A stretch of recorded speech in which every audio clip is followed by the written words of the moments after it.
আজই ডাউনলোড করুন আর এনজয় করুন আপনার পছন্দের শো।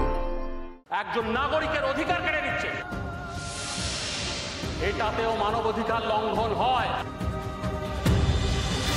কাকে গ্রাম ছাড়া করে দেবেন আপনারা?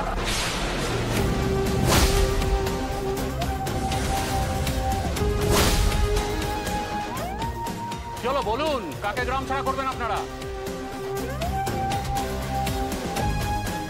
এটা তো আমাদের গ্রামের ভেতরের ব্যাপার, তাই একটা বিয়ের ব্যাপারে আমরা আলোচনা করছি, তাই সালিশি সভা বসিয়েছি। কোন দেশে বাস করছি আমরা? আপনারা কি জানেন না দেশে আইন আছে, আদালত আছে? যদি কোনো আপনাদের সমস্যা থাকে তাহলে সেখানে গিয়ে অভিযোগ করুন।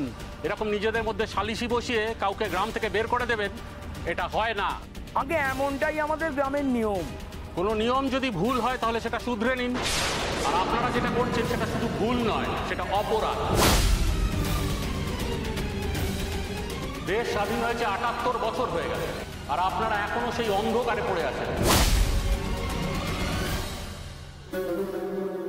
কত কত মানুষের রক্তের বিনিময়ে আমরা এই স্বাধীনতা পেয়েছি, আপনারা তা জানেন না, এটা আমি বিশ্বাস করি। তারপরেও এই মধ্যযুগীয় নিয়মের বেড়া জালে নিজেদেরকে কেন পরাধীন করে রেখেছেন? দেশে নির্বাচিত সরকার আছে, যে সরকারকে আপনারাই নির্বাচন করেছেন। আইনের প্রয়োগ সেই সরকার করবে, আপনারা নয়।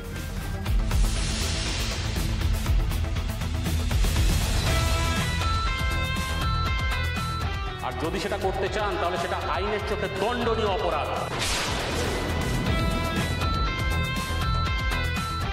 আর সেই অপরাধটাই আজ আপনারা করছেন।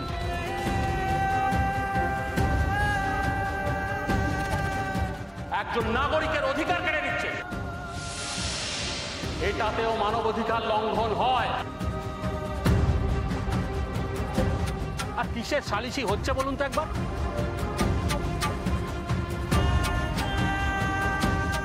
চলো বলুন।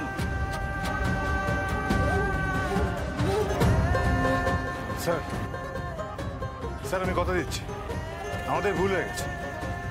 এরপর থেকে আর এরকম কখনো করবো না। আমি এটাই শুনতে চাইছিলাম। আপনার নাম কি? আমার নাম সোমেশ্বর দত্ত।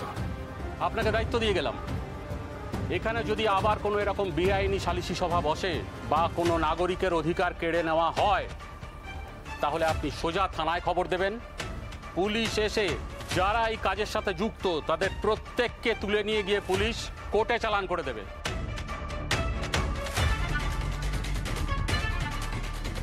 বুঝেছেন?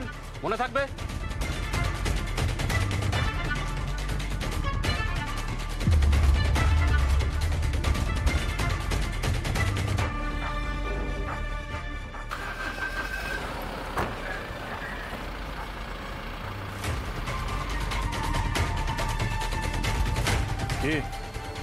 আর কোনোদিনও কাউকে গ্রাম ছাড়ার কথা বলবেন আপনারা? হ্যাঁ বলবেন? বলুন। চুপ করে আছেন কেন? কথার উত্তর দিন। আমি কিন্তু চাইলে ওনাকে সমস্ত কিছু বলে দিতে পারতাম, এখানে কি কি হয়, কেন হয় সব বলে দিতে পারতাম, কিন্তু বলিনি। কেন জানেন? তার কারণ এই ভুবনপুর আমার গ্রাম, এই ভুবনপুর আমার মাটি, এই ভুবনপুর আমার মা। এখানেই আমার জন্ম, এখানেই আমার কর্ম, এখানেই আমরা মাথা উঁচু করে বাঁচতে চাই। আর যে মানুষটার জন্য আপনারা এত কিছু করছেন, সেই মানুষটা আপনাদের বিপদের সময় পাশে দাঁড়িয়েছে? দাঁড়িয়েছে? বলুন না। কোনোদিনও দাঁড়াবে না, বুঝে নিন।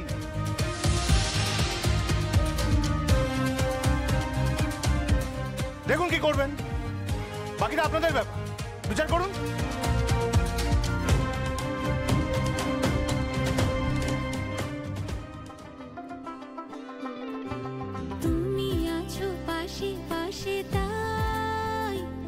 চলো সাথে সাথে বড় হয়ে যাই, তুমি আমাদের দাঁড়ামণি।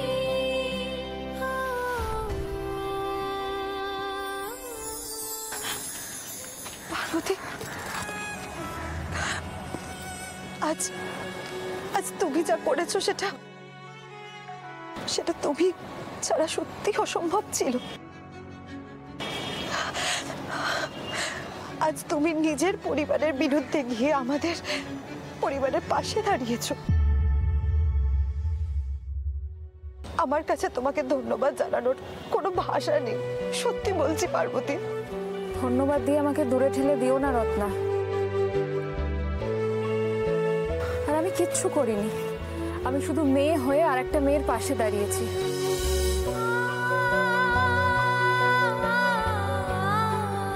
আমার দাদার সাথে বিয়ে হলে সত্যি তোমার জীবনটা নরক হয়ে যেত রত্না।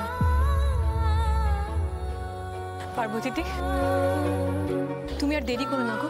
রায় সাহেব যদি জানতে পারে না তুমি আমাদের সঙ্গে দাঁড়িয়ে কথা বলছো, তাহলে খুব বিপদ হবে তোমার।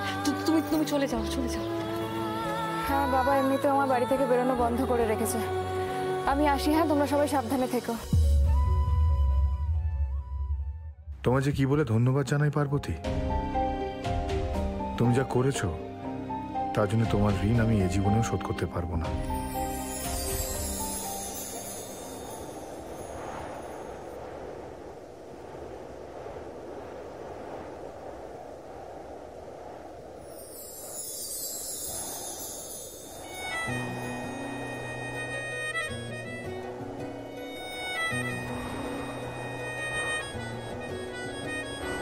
তুমি ওই রামধনু জল আকাশে, আমি পথেরই ধুলো।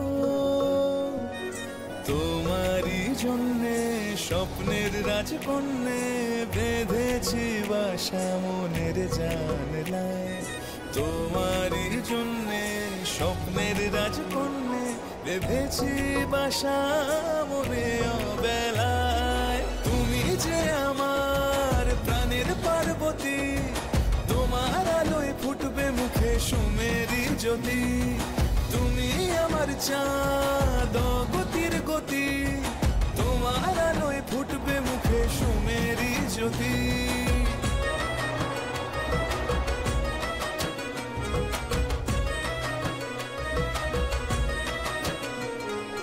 তুমি শুকতারা ওই অন্তহীন আকাশে, আমি উদাসী নাবিক। তাও দু চোখ বুঝে দিশা পাই খুঁজে, এমন করে বুঝবে কারা আছে দায়। তাও দু চোখ বুঝে দিশা পাই খুঁজে, বেঁধেছি বাসা মনে অবেলায়। তুমি যে আমার প্রাণের পার্বতী, তোমার আলোয় ফুটবে মুখে সুমেরি জ্যোতি। তুমি আমার চাঁদ